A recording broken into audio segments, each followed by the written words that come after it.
할렐루야.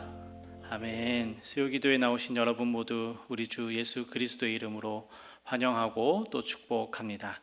우리 다 함께 입술을 모아서 찬송가 279장 찬양하겠습니다.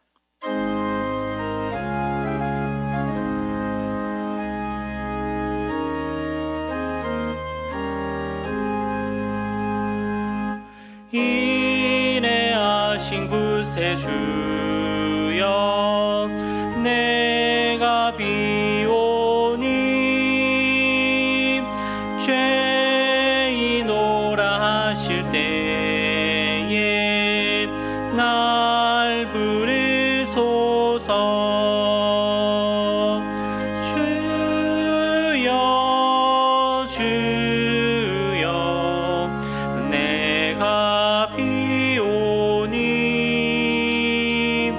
죄인오라 하실 때에 날 부르소서. 자비하신 보좌 앞에 꿇어 엎드려 자복하고 회개하니 믿음 주소서. 주여 주여 내가 비오니 죄인오라 하실 때에 날 부르소서. 주의 공로를 지하여 주께 가오니 상한 마음을 고치시고 구원하소서.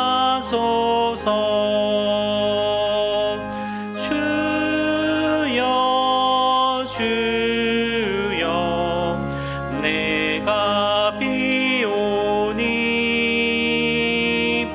죄인오라 하실 때에 날 부르소서. 만복 그런 우리 주여 위로하소서. 우리 주와 같으시니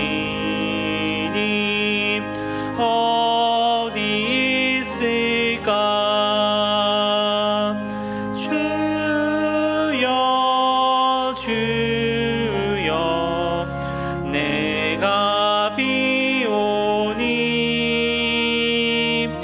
죄인오라 하실 때에 날 부르소서.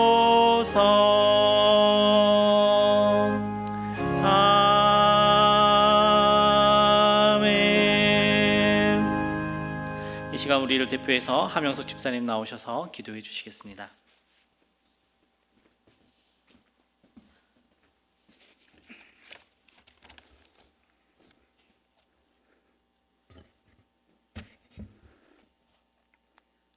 사랑의 주님, 주일 예배 후 3일 동안 저희들을 눈동자처럼 지켜주시고 인도하여 주심을 감사드립니다. 부족하고 연약한 저희들에게 구속의 은혜를 주셨건만 저희들은 맡겨진 사명에 충실지 못하고 제대로 순종하는 삶을 살지 못할 때가 많이 있었음을 고백합니다. 말로만 순종한다, 봉사한다, 사랑한다 외치지 말고 주님의 몸소 실천하여 주신 것처럼 저희들도 몸과 마음으로 주님의 사랑을 닮아가려고 노력하는 교회와 성도님들 되게 주님이 인도하여 주시길 원합니다. 하나님의 백성들이 이 세대를 본받지 말고 오직 마음을 새롭게 함으로 변화를 받아 하나님의 선하시고 기뻐하시고 온전하신 뜻이 무엇인지를 분별하여 영적 예배를 드리기를 원합니다. 성령과 함께 성령을 따라 살며 성화의 삶으로 변화되어 성령 충만하기를 원합나이다. 사랑의 주님, 오늘 이 자리에 함께하고 싶지만 주님이 전에 나오지 못하고 병상에 주의 은혜를 구합니다. 하나님께서 그들 가운데 하늘의 은총을 더하여 주시옵소서. 이제 하나님께서 너는 내 것이라 택정하여 세우신 김성환 목사님에게 영육간의 건강함을 더하여 주시고 성령의 두루마리를 입혀 주옵소서. 이제 목사님이 하나님과 긴밀한 영적 교제를 통해 준비하신 하늘의 메시지를 전달하실 때 말씀을 듣는 모든 성도들이 심령이 가난한 자로 하나님께서 축복의 선물로 주시는 분깃을 듬뿍 받게 하시옵소서. 주님 사랑합니다. 감사하며 저희의 생명 되시는 예수 그리스도 이름으로 감사하며 기도드렸습니다. 아멘.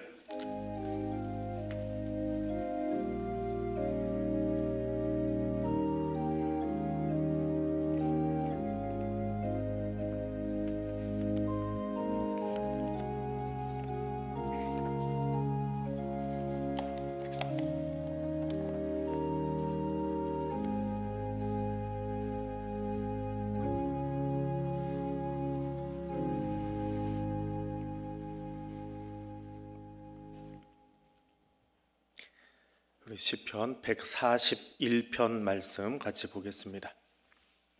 시편 141편입니다.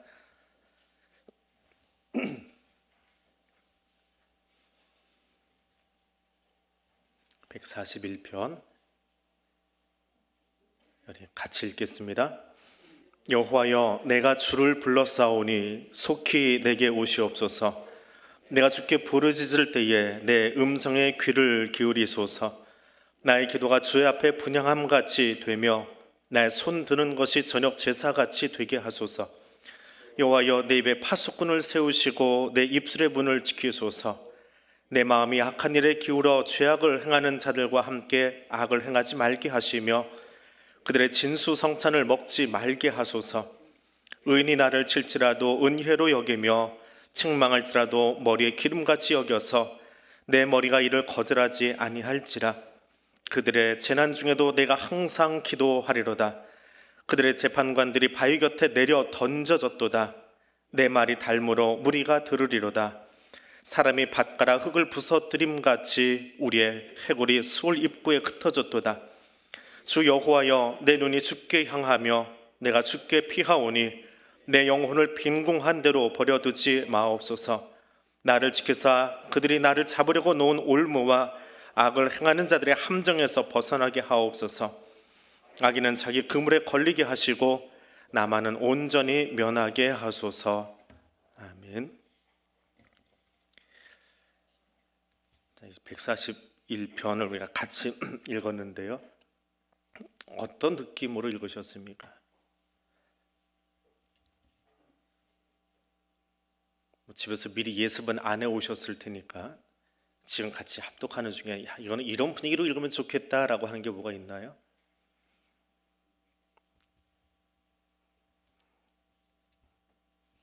지금 다시 보시려고 고개를 숙이신 분들이 몇몇 분 계시는데 이제 그 분위기를 들려드리겠습니다. 대체 141편이 뭐냐라고 하는 거죠.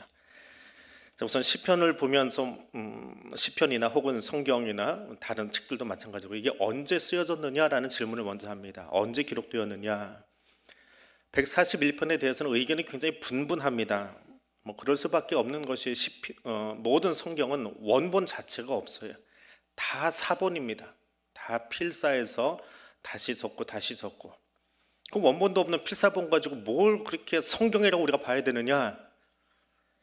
근데 성경의 필사본이라고 하는 것, 사본이라고 하는 것, 이제 사본학이라고 하는 학문이 있는데 그 사본학에서 보면 한 300~400년 뒤에 쓰여진 거는 대수롭지 않게 여깁니다. 왜냐하면 인류 역사에 있어서 이거 대단한 책이다라고 여기는 것들도 한 500년, 1000년 뒤에 쓰여진 것이 원본도 아닌데요. 그럼 원본처럼 여기면서 그냥 대학에서 그걸 가지고 공부를 하기도 하고 또 인정하기 때문에 한 300~400년 뒤에 나온 것 그렇게 중요한 것 아닙니다. 성경은 그렇게 원본은 없고요. 다 필사본들이 있는데 이제 언제 써졌느냐 쓰다 보니까 단어들이 조금씩 바뀌는 것들이 있습니다. 그런데 이 141편에 나오는 몇몇 단어들은 주전 712년 북이스라엘이 멸망한 뒤에 그때 사용된 단어들이 여기 등장을 해요. 그래서 이게 그럼 포로기 때 쓰여진 거냐, 이스라엘 안에서 쓰여진 것이 아니라 포로기에 쓰여진 거냐라는 질문이 던져질 수 있지요. 그러면 지금 어떤 분은 막 밑에 보다가 이거 다윗 건데 뭔 소리 하는 거야? 예, 그 질문 던지셔도 괜찮아요. 예. 그걸 논하는 게 신학자들이 하는 일이에요. 매일 그거 가지고 뭐 그 한 문제만 가지고 평생을 공부하시는 분도 있고요. 이게 어느 때 거냐 시편 하나 가지고 박사학위를 따기도 하니까요. 근데 이게 어느 시대에 쓰여졌느냐라고 하는 것이 그닥 중요하지는 않습니다. 왜냐하면 141편이 가지고 있는 일반적인 분위기, 일반적인 교훈이 있기 때문에 그렇습니다. 자, 시편에 보면 표제어라고 하는 것이 있지요. 141편의 표제어는 어떻게 쓰여 있습니까? 한글로 쓰여 있으니까 거기 보실 수 있죠. 뭐라고 써 있어요? 다윗의 시. 자, 그럼 제가 처음에 말씀드렸던 거는 그건 아닌가 보다 하실 수 있어요. 예, 신학자들의 주장이니까. 그럼 이 다윗의 시는 대체 언제 쓰여진 거냐? 이 시편 150편 가운데 표제어가 있는 시편은 116개고요. 없는 것은 34개입니다. 그럼 어떤 것은 있고 어떤 것은 없어요. 그럼 이게 언제부터 있었느냐? 성경 사본 중에 가장 오래된 사본으로 들어가서 보면 표제가 없습니다. 그럼 나중에 누가 썼다는 거지요? 나중에 기록된 거예요. 근데 이걸 여기다 놔두면 어떻게 합니까? 라는 질문을 던질 수 있는데, 이 표제가 맞느냐 틀리냐, 이 표제의 역할이 뭐냐라고 하는 여러 가지 이야기들이 있는데, 한마디로 하면 141편을 읽고 주석을 단 거예요. 이건 이런 시야 라고 한 문장 한 글자로 써놓은 거예요. 사본이 전승되어 오는 과정 속에 나중에 쓰여진 거예요. 그런데 이것을 모든 아니고 대부분의 성서학자들이 인정하는 거예요. 이건 다윗의 시라고 한 이 주석이 맞아. 그래서 그 이후로 지금까지 그냥 여기에 이렇게 쓰여져 있는 거예요. 그 최고 오래된 사본에는 없어요. 그런데 후대에 이것이 번역된, 제일 처음 번역되기 시작하면서부터 이건 다윗 거야 라고 인정해 놓고 보기 시작한다라고 하는 겁니다. 이견들이 많이 있지만 신학자들의 대다수의 의견은 이게 다윗 것이 맞아. 자, 그럼 이제 그 다음 질문이 나와요.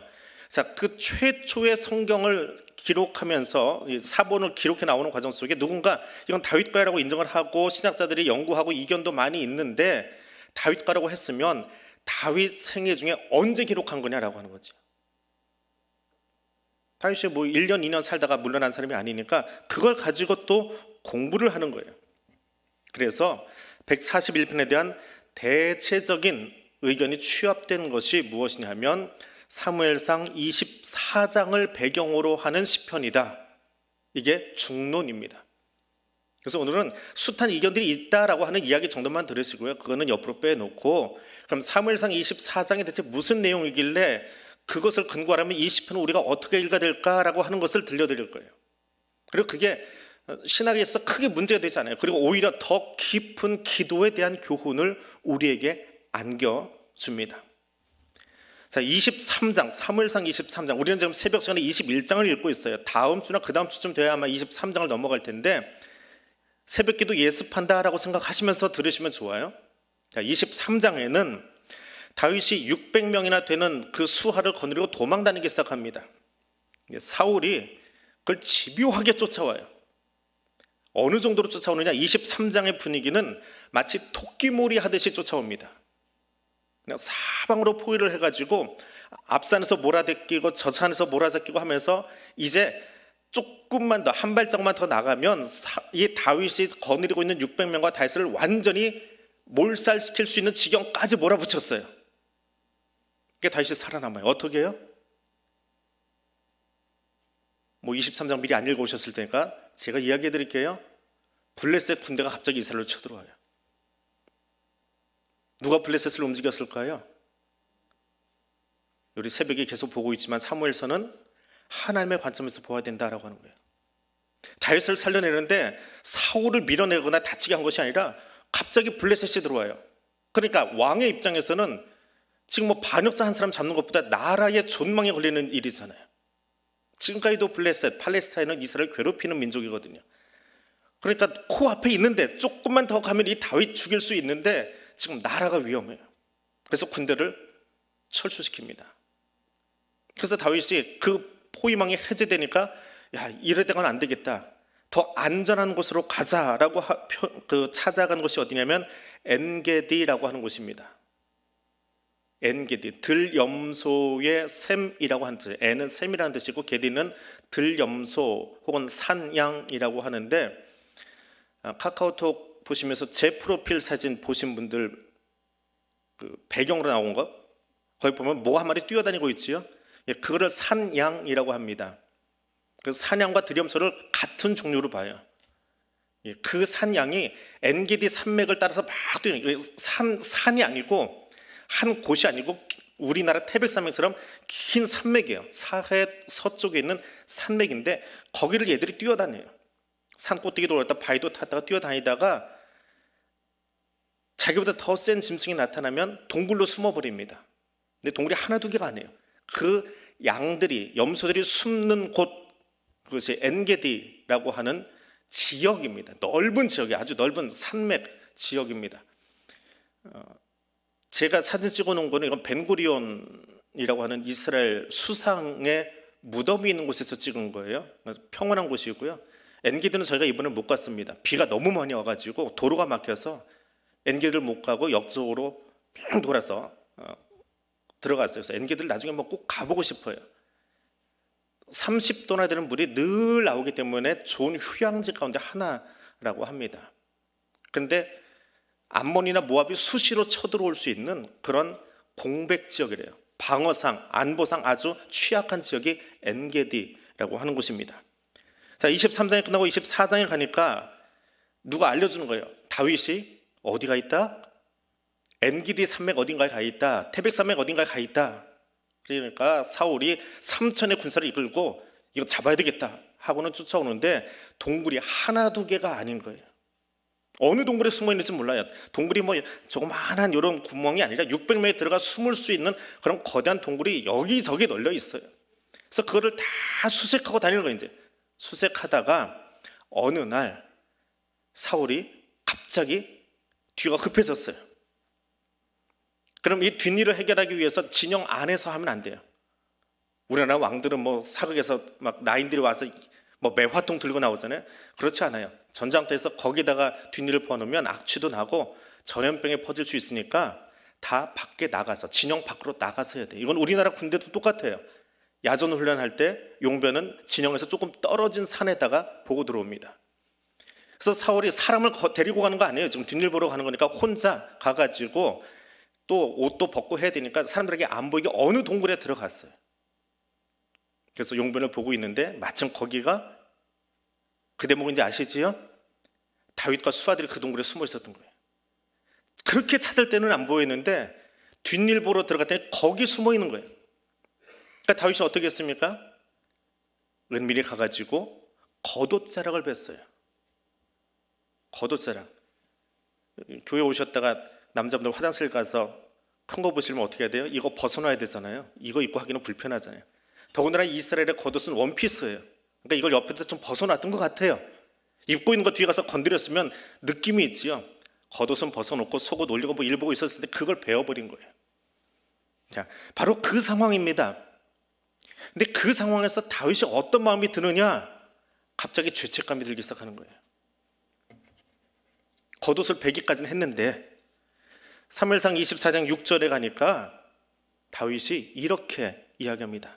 내가 손을 들어서 여호와의 기름 부음을 받은 내 주를 치는 것은 여호와께서 금하시는 것이라.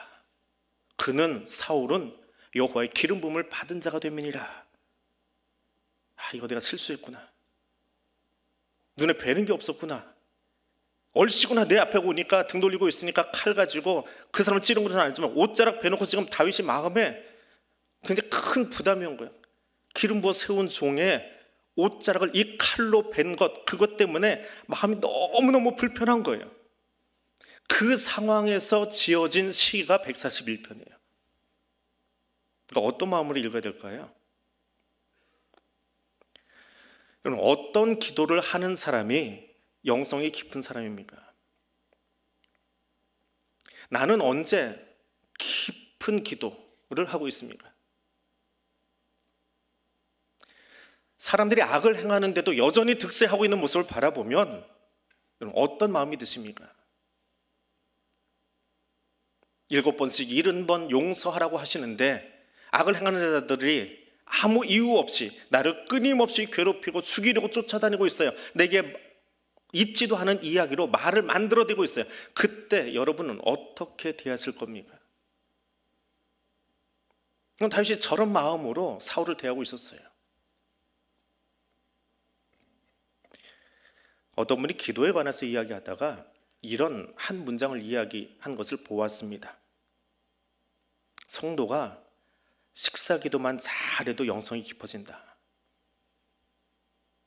식사기도 어떻게 하세요? 유치부에서는 이걸로 배우지요. 날마다 우리에게. 그러면서 우리 식사기도를 하기 시작해요. 근데 나이가 들어도 신앙생활 40년 해도 날마다 우리에게만 부르고 있으면 어떨까요? 나쁘다는 건 아니에요. 그러나 정말 그 찬송 가운데 날마다 내게 일용할 양식을 주시는 하나님을 묵상하고 있습니까? 그게 묵상이 된다면 식사 기도만 가지고도 영성이 깊어질 수 있답니다. 대부분은 그렇지요. 내가 무력감을 느낄 때, 내 힘으로 무엇인가 할 수 없을 때, 그때 전능자를 찾아가면서 우리는 기도를 합니다. 악인은 어떤 사람일까요? 악한 사람, 악인이 막 흥행하는 걸 보면서 어쩝니까? 라는 말이 나온다고 하는데 악한 사람이 어떤 사람입니까?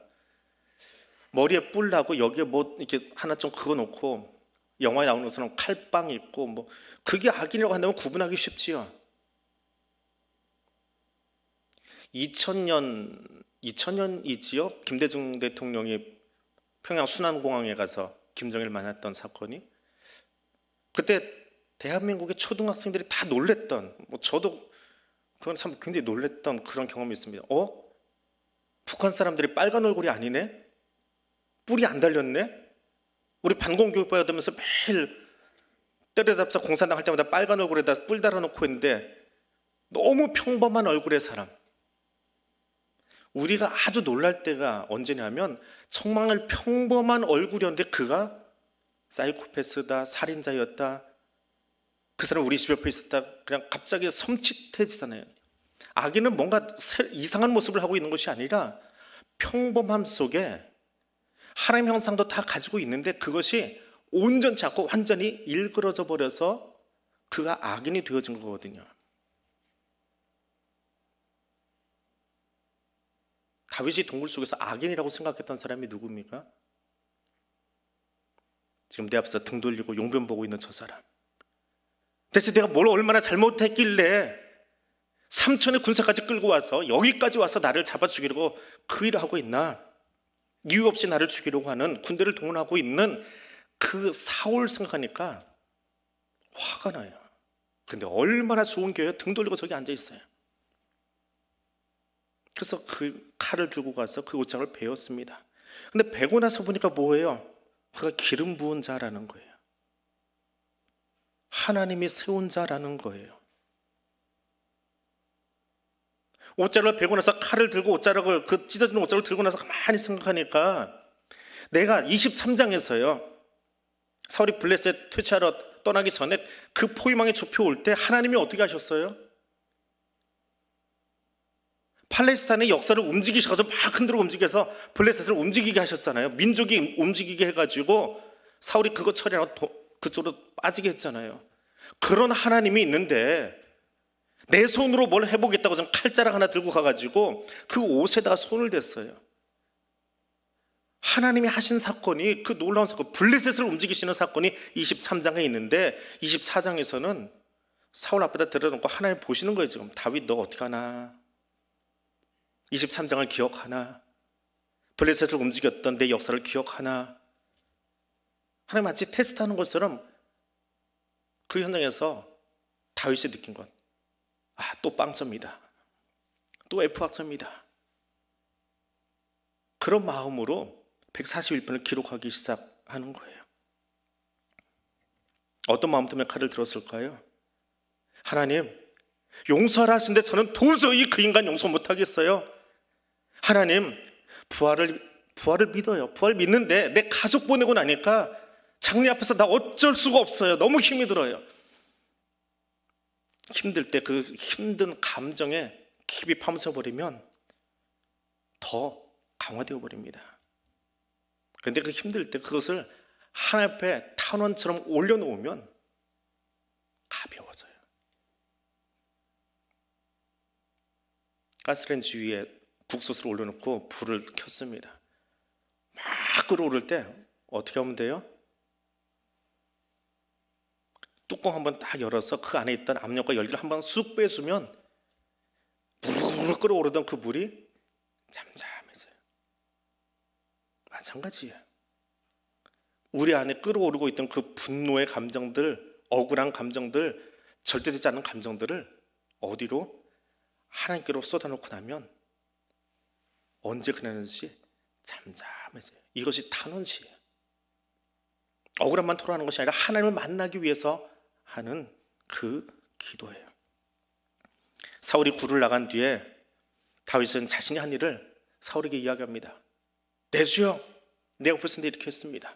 이거 자식 의롭다는 거 아니에요. 내가 이만큼밖에 안 했습니다. 당신 찌르지 않고 옷 하나 뱄습니다. 그 이야기 하는 게 아니에요. 지금 자기 안에 있었던 그 잘못된 일, 칼이 눈에 보였을 때, 사울이 등 들고 있는 거 보였을 때 했던 그 일,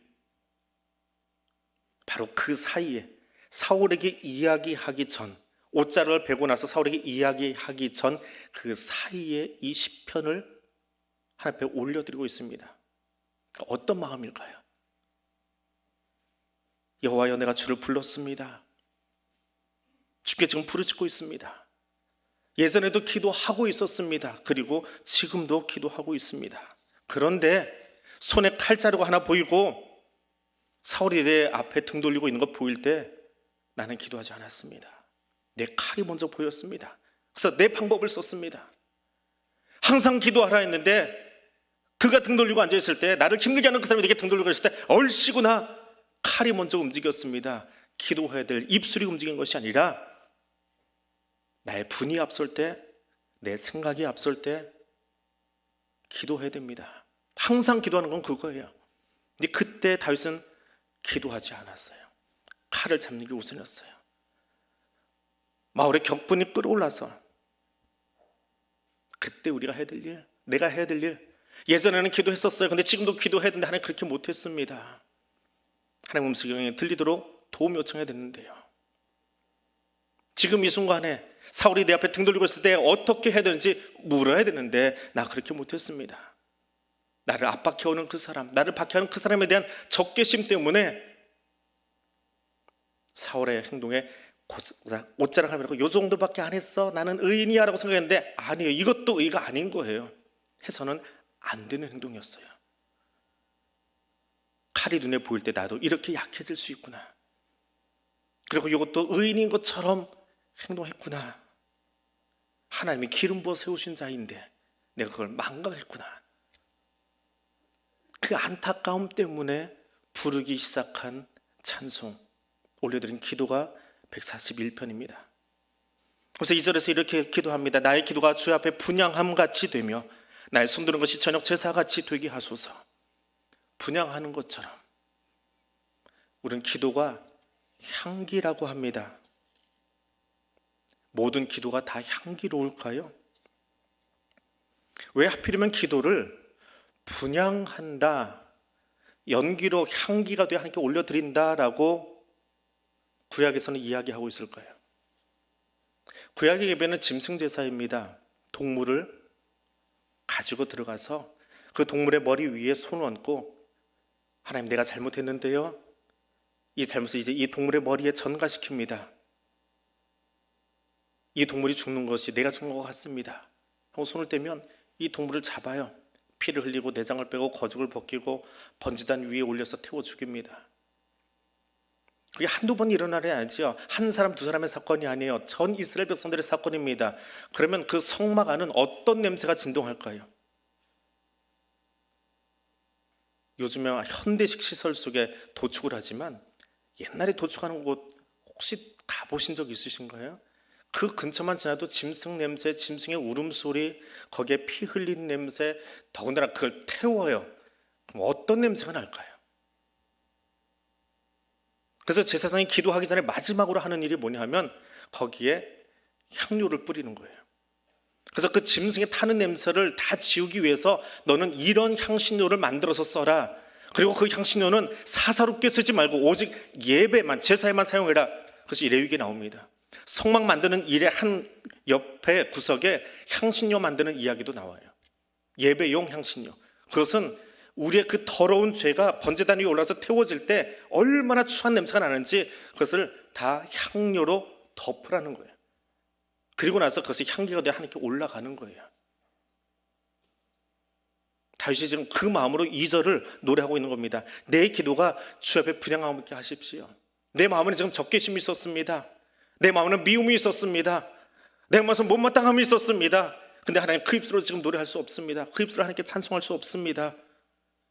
마치 성막 안에서 제사 드릴 때에 짐승 타는 그 냄새를 다 지우기 위해서 거기에 향을 뿌리고 그 뒤에 제사장이 기도하는 것처럼 하나님 나의 이 마음속에 지금도 남아있는 이 응어리들 거기에 주님이 도와주셔야 비로소 내 기도가 분향함같이 향기로운 기도로 하나님께 올려질 수 있습니다. 기도는 내가 잘해서 하는 것이 아니에요. 내가 문장하는 게 좋아서 하는 게 아니에요. 성령님이 나를 도와주실 때에, 성령이 나를 이끌어 주실 때에 할 수 있는 겁니다. 하나님께 입을 열어서 기도하는 것이 송구스러워요. 왜? 방금 칼 가지고 옷자락을 뺐거든요. 그래서 하나님이 이 기도에 향을 더해 주셔야만, 그래야만 올라갈 수 있는 거예요. 그리고 또 그렇게 기도하는 중에도 여전히 내 마음속에 이게 다 해결이 됐나요? 부대껴서 기도는 시작했지만 141편을 부르기 시작했지만 사울의 그 쫓아다니는 일이, 죽이려고 하는 일이 지금 끝난 건 아니잖아요. 또 그 사람 보면 아이씨 아까는 용서했는데 또 그 얼굴 보니까 밥맛 떨어지네. 그럴 수 있잖아요. 기도를 방해받을 수 있는 거예요. 그럼 어떻게 해야 돼요? 내 의로움으로, 내 힘으로 그를 다 끊어낼 수 있어요? 아니요. 그래서 하나님께 도움을 요청하는 거예요. 탄원서에는 그 도움을 요청하는 내용들이 들어가 있어요. 하나님 억울해요. 힘들어요. 너무 죽겠어요. 근데 지금 내 힘으로는 기도가 안 돼요. 그러니까 하나님 이 기도가 그런 마음들로, 그런 격한 감정으로 방해받지 않도록, 그래야 기도가 향기롭게 올라갈 수 있잖아요. 아니, 그렇게 나를 좀 도와주세요. 그리고 두 손을 들어 저녁 제사같이 기도합니다. 왜 손을 들까요? 사람이 앞에 있는 사람 보고 싫어도요 얼굴 표정은 씩 웃을 수 있대요. 근데 잘 안 되는 게 하나 있대요. 물론 뭐 전문적으로 훈련받은 사람들은 그것까지 된다고 하는데요, 얼굴 표정은 나이스한데요 손은 못 바꾼대요. 손은 떨고 있대요. 그래서 하나님 앞에 두 손을 든다라고 하는 것은 나의 마지막 그 몸의 행동까지도 하나님께 보여드리겠다는 거예요. 하나님 이것까지도 바꾸고 올려드리겠습니다. 두 손 들어 기도한다라고 하는 것은 헌신의 마음도 있지만 내 속 마음까지도, 떨리고 있는 아직 정돈되지 않은 그 마음까지도 주님 앞에 다 올려드리겠습니다. 주님 이 손끝까지 봐주세요. 아니 또 누군가를 위하면서 떨고 있습니까? 누군가 때문에 부대껴서 이 손이 떨리고 있습니까? 아니요. 하나님 이 손도 좀 잡아주세요. 온전히 주님만 바라볼 수 있게 해주세요. 이것이 2절의 이야기입니다. 그리고 3절의 이야기는 이제 손뿐만이 아니라 내 입술에 파수꾼을 세워주세요. 무절제한 언어를 쏟아내지 않도록, 과격한 언어를 쏟아내지 않도록 하나님 내 입에 파수꾼을 세워주십시오. 말, 언어는 무엇입니까? 성경에 제일 처음 등장하는 언어가 뭔가요? 빛이 있으라는 창조잖아요. 하나님의 언어는 창조잖아요. 근데 우리 언어는 어떻습니까? 과격하면 폭력을 넘어섭니다. 다윗이 원하는 입술에 파수꾼을 세워달라고 하는 것은 그렇게 과격했던 내 마음속에 있는 그것이 입으로 표현되지 않도록. 예레미야 17장에서 예레미야가 이렇게 말합니다. 만물보다 거짓되고 심히 부패한 것은 마음이라. 누가 능히 이를 알리요?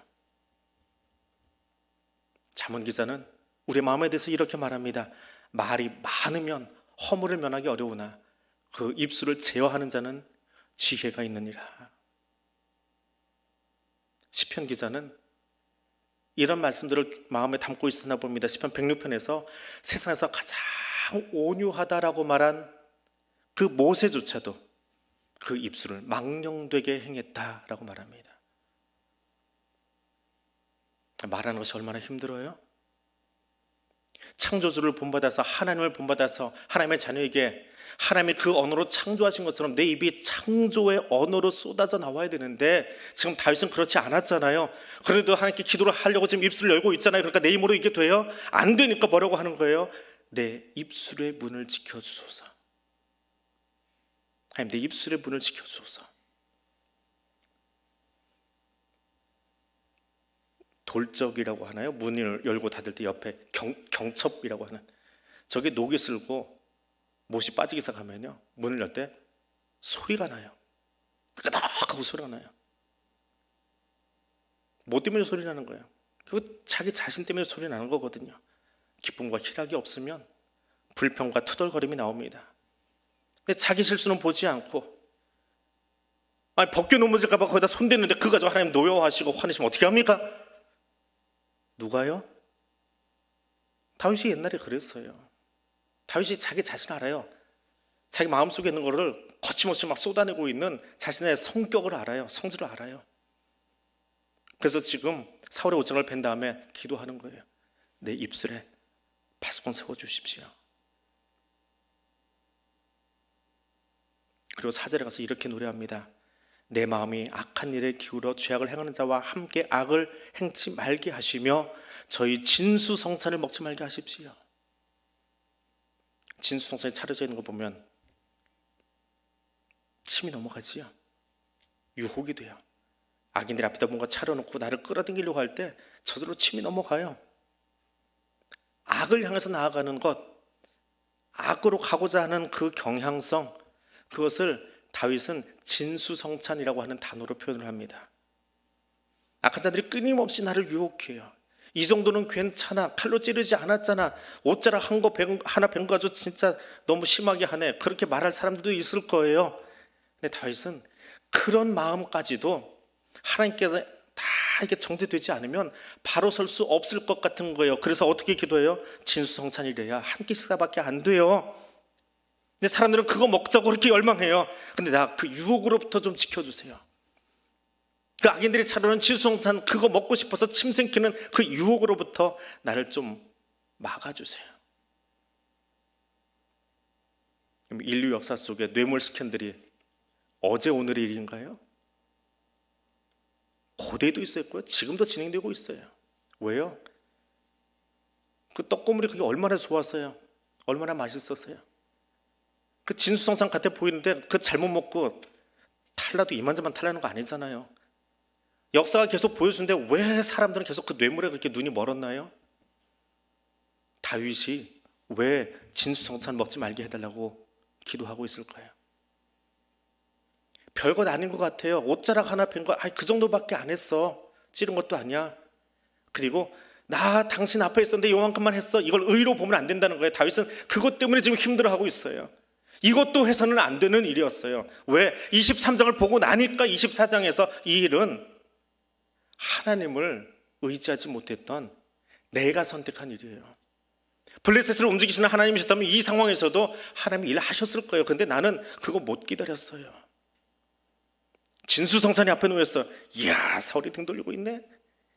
옷자락만 딱 빼놓고 나는 이런 사람이야, 사울 더 이상 쫓아다니지 마, 그렇게 말하고 싶었던 나의 의로움이 있었을 거예요. 그게 다윗에게 부끄러움이에요. 그것조차도 부끄럽게 여길 줄 아는 사람. 그 묵상 가운데 나온 시편. 다윗은 사울의 목숨을 여러 번 살려주었습니다. 그런데 사울은 다윗과 친구들을 정말 못 살게 굴었어요. 심지어는 나중에는 아히멜렉과 제사장 그룹들을 살육해버렸습니다. 그런 사람은 어떻게 해야 돼요?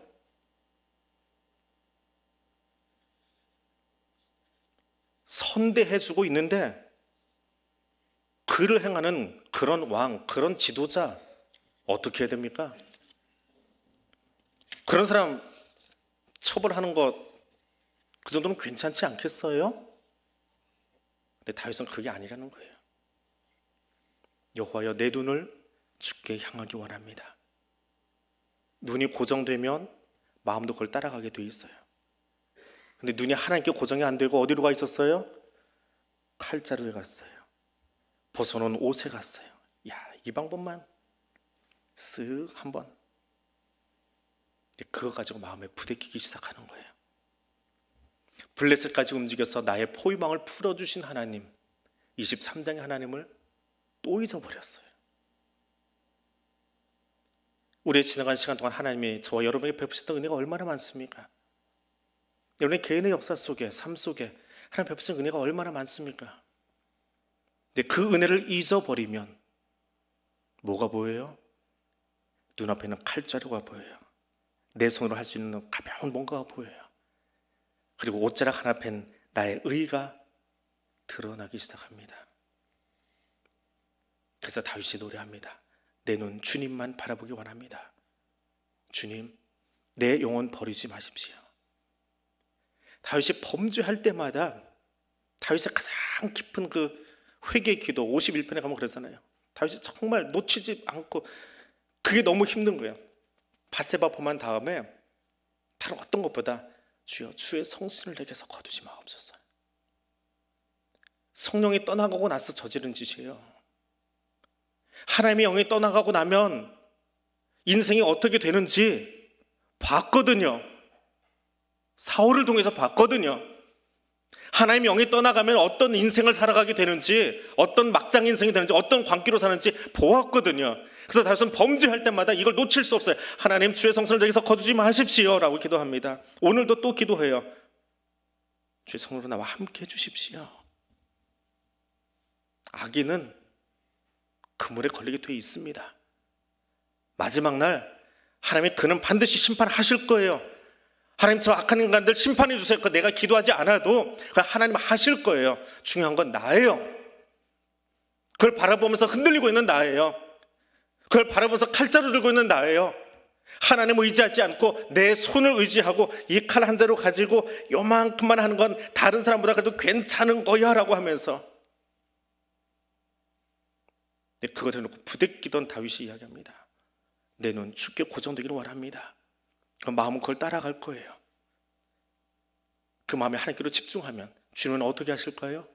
성신을 거두시는 것이 아니라 주의 성령을 내 안에 충만하게 해주실 거예요. 그때 하나님이 하시는 일을 기다리고 하나님의 이끄신 대로 따라가고 하나님 어떤 일을 하실지를 기대하며 사는 인생이 되는 거예요. 이것이 141편입니다. 다윗은 사울의 옷자락을 베어놓고 하나님 이 정도는 괜찮지요? 저 사울이 내 가족도 죽였고 나를 따르는 이 사람들까지 다 죽이려고 하는 악한 자입니다. 저 사람 멸망시켜주세요. 저 왕위를 빨리 끌어내려주세요 라고 기도하지 않았습니다. 어떻게 했어요? 칼로 사울 찌른 것도 아닙니다. 위협한 것도 아닙니다. 어떻게 보면 고작 옷자락 하나 잘랐을 뿐인데 이거 아닌데 이거 아닌데 하나님 내게 이렇게 많은 은혜를 주셨는데 이 짧은 순간 내가 하나님을 의지하지 않고 하나님께 기도하지 않고 내 마음으로 했구나. 내 격정에 사로잡혔구나. 그리고 엎드립니다. 과거에도 기도했습니다. 주를 불렀습니다. 주님 다시 부르짖고 있습니다. 내 격한 마음들을, 이 쓰레기 같은 마음들을 주님 다시 주의 향기를 뿌리셔서 분향함 같이 기도하게 해주시고 얼굴만 바꾸지 않겠습니다. 내 몸이 지금 어떻게 반응하는지 손도 다 보여드릴게요. 하나님 손 들고 기도하겠습니다. 악인은 하나님 심판하시겠지요. 나는 주께 눈을 고정하고 내 마음 주께 고정하고 기도하겠습니다. 주의 성령으로 나를 채워주십시오. 그 기도를 끝난 뒤에 하나님께만 한 것이 아니라 사울에게 이야기합니다. 왕이시여, 장인어른, 내가 이런 못된 짓 했습니다. 근데 하나님 우리 사이에 함께 계시니까 더는 이 일에 우리 이런 일들로 서로 아파하지 맙시다. 그러면서 헤어지는 장면이 24장 마지막입니다. 141편 어떻게 읽어야 할지 보이십니까?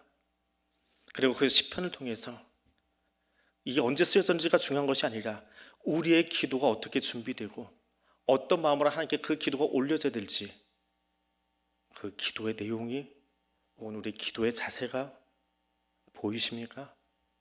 오늘 그 한 가지만 가지고 말해서 기도하고 수요 기도를 마치겠습니다. 하나님, 나의 눈이 하나님께 고정되게 하옵소서. 주의 성신을, 주의 성령을 내 안에 가득하게 주셔서 성령 충만한 사람 되게 하옵소서. 지금 내 입술에 파수꾼을 세우셔서 내 마음에서 나오는 것이 아니라 성령께서 나를 인도하심으로 그 언어로 주께 기도하는 자, 찬송하는 자 되게 하옵소서. 오늘 다윗의 마음을 내 가슴에 닿으면서 우리 같이 이 기도 제목으로 함께 기도하겠습니다. 사랑의 하나님, 다른 사람이 보기에는 등 돌리고 앉았던 사울의 옷자락 그 조금 벤 것이 대수롭지 않은 별것 아닌 것 같지만 하나님 앞에 엎드렸던 다윗에게 있어서는 그것이 얼마나 가슴을 치며 눈물을 흘리며 아파해야 될 일이었는지, 그리고 그것 때문에 하나님 앞에 어떻게 기도하고 있는지를 오늘 우리가 보았습니다. 하나님이 원하시는 영성의 사람, 하나님 기뻐하시는 영성의 사람이 어떤 사람인지 보았습니다. 주님, 141편을 묵상하며 오늘 내가 그렇게 기도하기를 원합니다. 나의 눈이 주께 고정되게 하옵소서. 하나님께 고정되지 않은 눈은 그 마음조차도 하나님을 떠나 있음을 보았습니다. 주여, 나의 눈과 나의 마음이 하나님께 고정되게 하옵소서. 묶이게 하옵소서. 붙들리게 하옵소서. 날마다 흔들리고 있는 나의 연약한 마음 그대로 내버려 두지 마시고 하나님 나를 붙드셔서 주님 원하시는 그 말씀의 기둥에 내가 붙들려 메인바 된 사람 될 수 있도록 하나님 도와주시옵소서. 그리고 이 시간 주의 성령을 내게 허락하여 주셔서 성령 충만함으로 살아가는 사람 되게 하여 주옵소서. 내 마음이 나를 지배하지 않게 하여 주시고 하나님 죄로 가득한 우리의 하나님 본성이 우리를 지배하지 않게 하여 주시고 만물보다 거짓되고 더 심히 부패한 그 마음이 나를 휘두르지 않게 해주시고 내 안에 임재하신 성령님, 우리 안에 임재하신 성령 하나님, 그래서 우리를 거룩한 성전 만들어 가시는 그 성령님 내 안에 가득하게 임재하여 주셔서 나를 붙잡아 주셔서 성령이 기뻐하시는 것으로 말하게 하시며 외치게 하시며 눈이 고정된 대로 하나님을 향하여 기도하며 찬송할 수 있는 자 되게 하여 주옵소서. 내 입술에 파수꾼 세워주시기를 원합니다. 하나님, 나는 입술에 자신이 없습니다. 나는 늘 넘어지는 사람입니다. 나는 나의 옛 습관대로 말하는 자입니다. 세상에서 가장 온유하게 훈련되었다라고 준비되었다라고 칭찬받았던 모세조차도 그 입술에 망령되게 행하였다고 시편 기자가 노래하는데 주여, 내 입술은 어떠한지요? 주님, 나의 입술에도 파수꾼 세워주시고 내 입술의 문을 지켜주옵소서. 그래서 창조주이신 하나님, 빛이 있으라 말씀하셨던 그 창조주의 언어로 나도 그렇게 창조의 언어를 하나님 쏟아놓으며 말하며 전할 수 있는 믿음의 사람 될 수 있도록 주님 도와주시옵소서.